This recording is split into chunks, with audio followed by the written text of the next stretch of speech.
The Paducah Symphony has had a rich and storied past, and in fact, we just celebrated our 40th anniversary. The majority of the first half of our history was spent in the old Jeton High School in what was called Symphony Hall. This was a wonderful facility. It was fantastic acoustically, and it's something that is a milestone and anchor in our past. We've had the opportunity to go home in a sense, and the Paducah Symphony in a couple of years plans to move our administrative offices over to the old Jeton High School. That facility will be completely renovated, including the auditorium. This is a fantastic opportunity because it will allow us to make a dream come true that we've had for quite a while and open a music academy.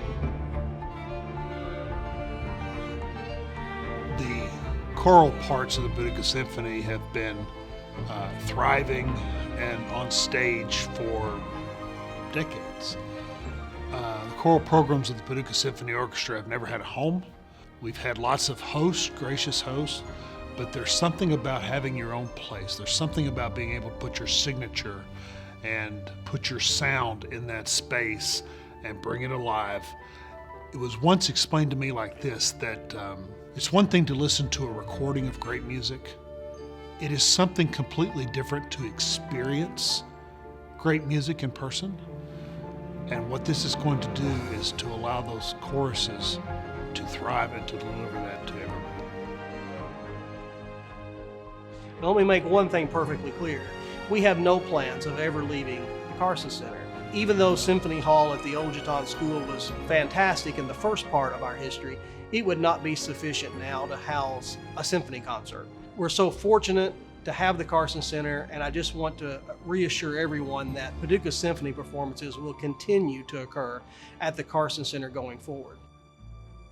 When you're dealing with students that are looking for scholarships and these type things, most of the students that get them are students that have taken private lessons. So it's really important to have a facility like this. The positive impact for this program is that it provides a place for the students to be able to have private lessons that are affordable. And for some students, they may not have to pay anything. Very rarely does a student just go from the band room or the orchestra room at the public school into a music scholarship in college. There usually is some form of private study involved in that process. This project allows us to provide that here in our own community, so it's accessible to everyone. This is not something that you look up tomorrow and say, wow, the community's different because we have a music academy. This is something that it may take 10 years or 20 years, but you eventually look up and say, wow, this is a different place because of what's been going on. The direction forward has always been not only keeping whatever was on stage constantly expanding and getting better and more attractive for the audience, but the other parts of what we did are constantly reaching out. Education, reaching students, and being able to enhance their lives with opportunity that they would not otherwise have. This is simply the extension of that, and perhaps the exclamation point.